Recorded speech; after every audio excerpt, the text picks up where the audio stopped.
Hi, welcome to the Recovery Daily podcast. I'm your host, Rachel Abassi. I'm a grateful recovering alcoholic and stroke survivor, and I'm very happy to be back. I got my shingles vaccine a couple days ago, and it has been terrible. I'm telling you, like every part of my body that has ever been in pain in my life was hurting yesterday. It was so awful. But it only lasted 24 hours. And um, from what I understand, the shingles vaccine can last, or the shingles virus can last weeks, like the symptoms and stuff. So I think it's definitely worth it. But yeah, I mean, I was almost in tears yesterday, and I couldn't specifically identify or tell you what it was that was hurting because it was everything. Yes, my arm is really sore still, but that's nothing compared to what I was feeling yesterday. Like, I don't know if it's going to happen today, but to the point that my anxiety medication felt like it wasn't working. Because when I start feeling anxious, it's hard to explain, but I can feel it in my hands. Um, it's like my nerves are jumping under the skin. It's really uncomfortable. And it was hard for me to decipher like what were the symptoms from my vestibular and what were the side effects from the vaccine. But um I'm back. I'm back and it's morning and I got my pooches sleeping here beside me. So I just wanted to get a podcast episode in early this morning and hope you all are doing well. So today I wanted to talk about pride and self-deception and how this can get in the way from real growth in our lives.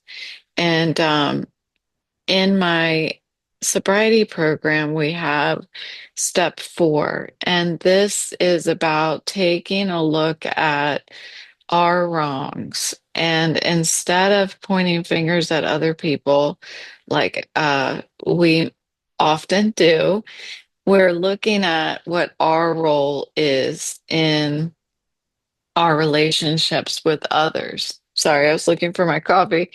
Um, our relationships with others. I wanted to make sure I didn't knock that over.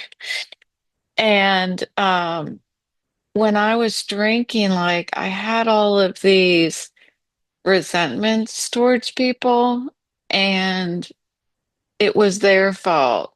Everything was everybody else's fault except for mine. You know, I was truly living in this other universe. And when I was able to start looking at what my role is and only looking at my role, was I able to start transforming my ability to exist in the present, um, not focusing on the past and how damaged I've been. You know, instead of looking at the damage, I'm looking at the solution. So, sorry, I had to yawn. I was holding it back. So I very much felt like, in a lot of ways, I felt like a victim in the first 42 years of my life. And everything that went wrong either was somebody else's fault, or instead of being the victim, I was punishing myself for the things that I knew that I did wrong. I wasn't solving anything. It was just like pointing fingers. Either I'm pointing fingers at other people or I'm pointing fingers at myself. But the difference in step four and looking at my own wrongs is I'm not blaming myself. I'm not pointing fingers at myself and being like, you suck, and these are the reasons why. Um, Instead, I'm looking at what is my role? What are the trends in my behavior? And then after step four, I talk about it with somebody. And we talk about it's a solution-based conversation. This whole exercise is solution-based. It's not about figuring out like who am I resentful for and just letting it go, like stopping blaming.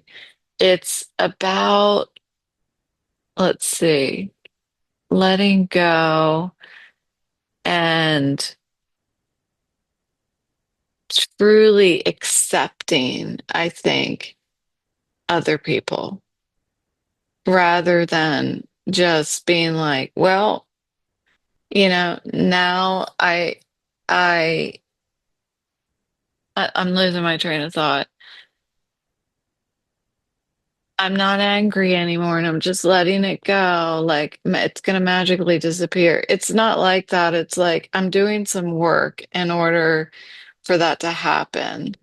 Um, so when I was drinking, I didn't realize it, but I was living in a lot of selfishness. I was always pursuing things that were selfish. I talked to my husband about how selfless he is. He's always thinking about other people.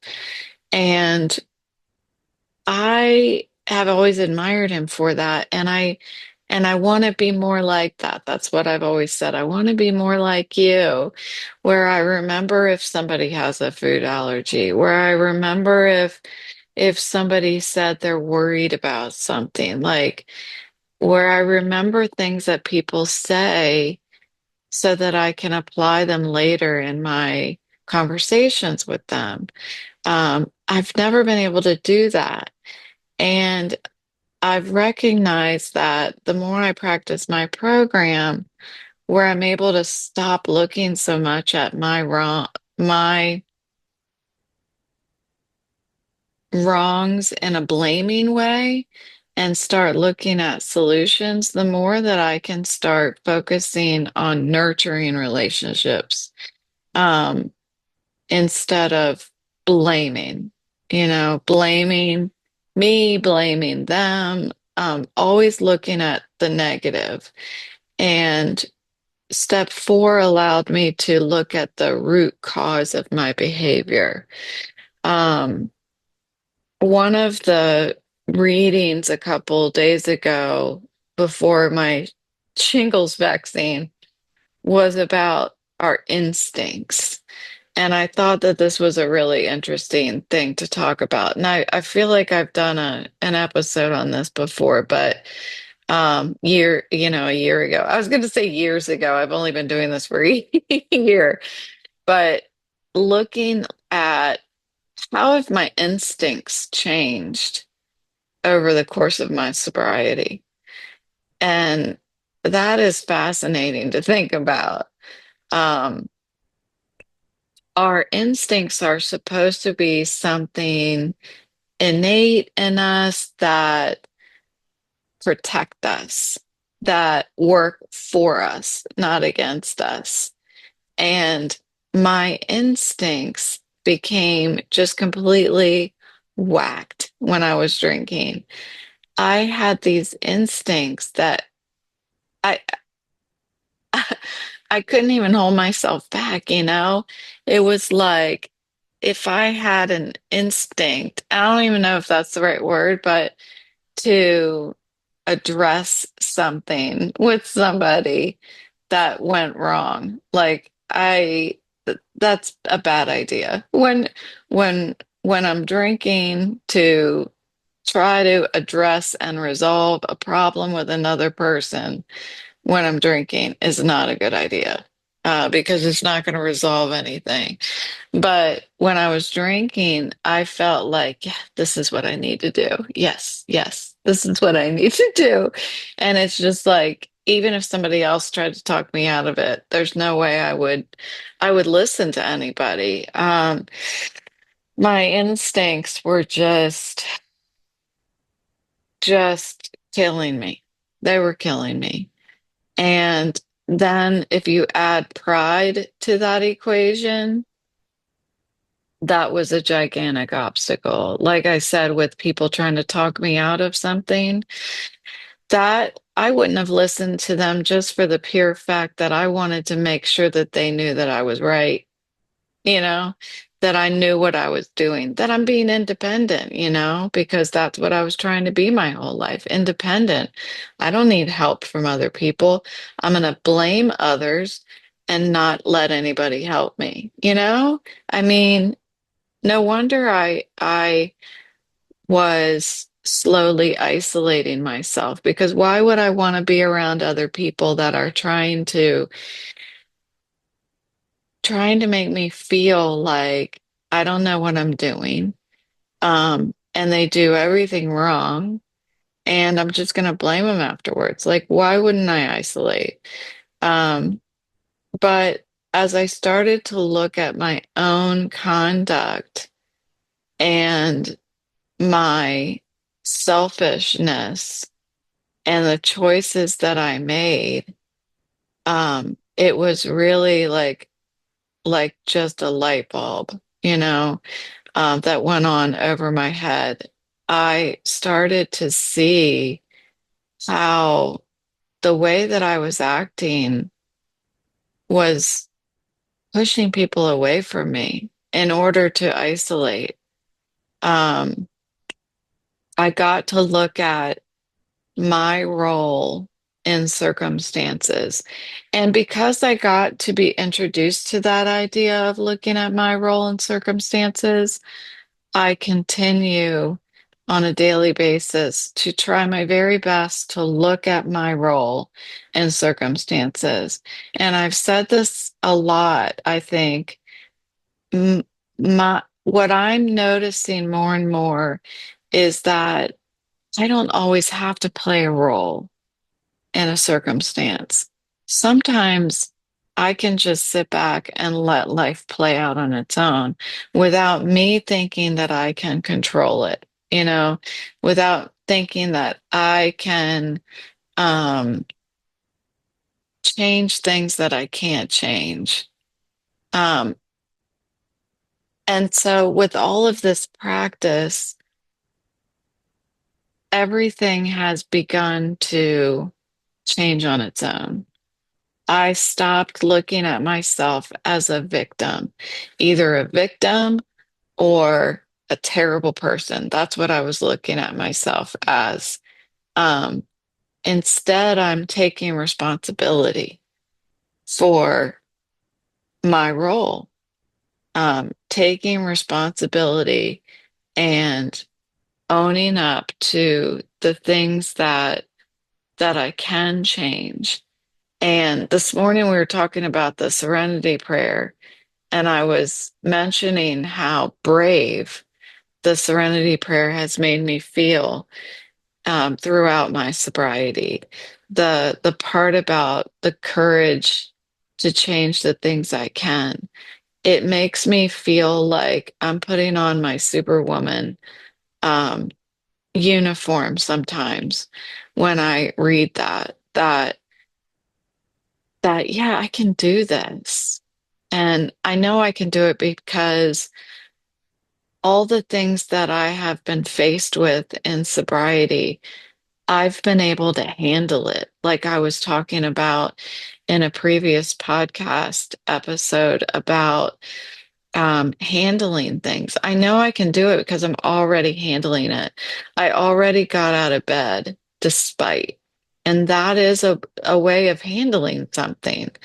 Um, my happiness depends on me.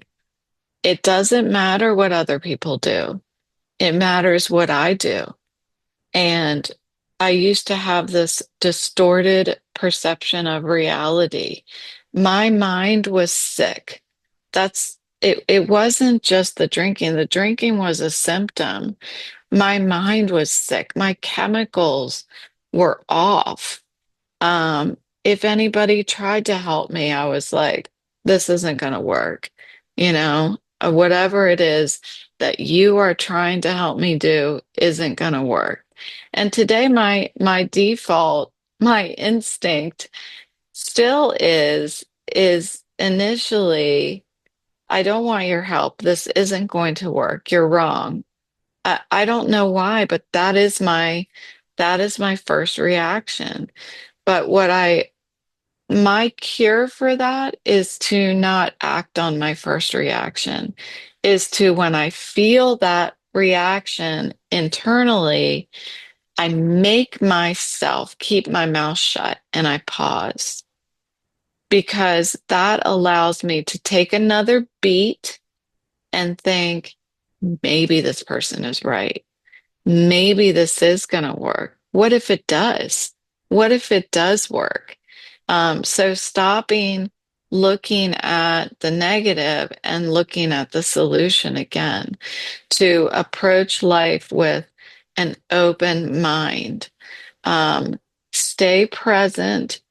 Don't, I think as soon as I say, no, you're wrong, this isn't going to work, which isn't how it comes out. It's more like I'm what's the word? Refuting, I think. I don't know if that's the right word.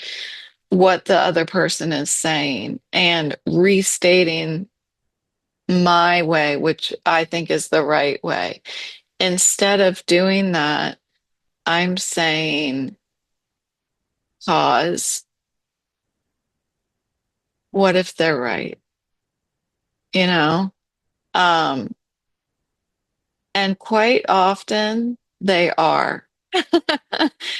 And that's allowing, oh, it's what I was saying, what I was thinking of was, as soon as I start saying you're wrong, um, I'm not living in the present. I'm staying behind. I'm hindering my growth by saying you're wrong and this is why. And if pause, then I'm staying in the present and I'm listening to what's going on.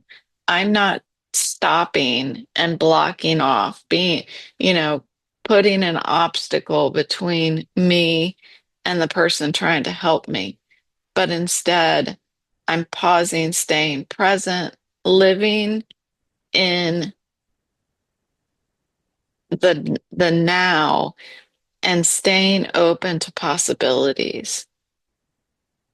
If I had all the answers, I would be doing a lot more in this world than I am. I don't have all the answers. And that's a big ego trip, to think that I'm always right and you're always wrong. This isn't going to work. And I never want to forget what it was like before I got sober. I don't want to go back there. And anything that I can do that's going to keep me away from that. If I stay in the present, I'm moving forward. Yeah, I'm getting further away from those memories. And that's why I go to my meetings, so I can be reminded every day of those memories from when I was very sick. Um, because I don't want to relive it. I don't want to redo history, relive history. So, some of the ways that I do that are reading through that Serenity Prayer that I heard today, that we talked about today. The Serenity Prayer, as I said, gives me a lot of courage, and um, it helps me to accept things. I think what really helps for me is if I pause, that's where acceptance can follow the pause. If I don't pause, I'm not going to accept something because I'm rejecting it immediately. So, I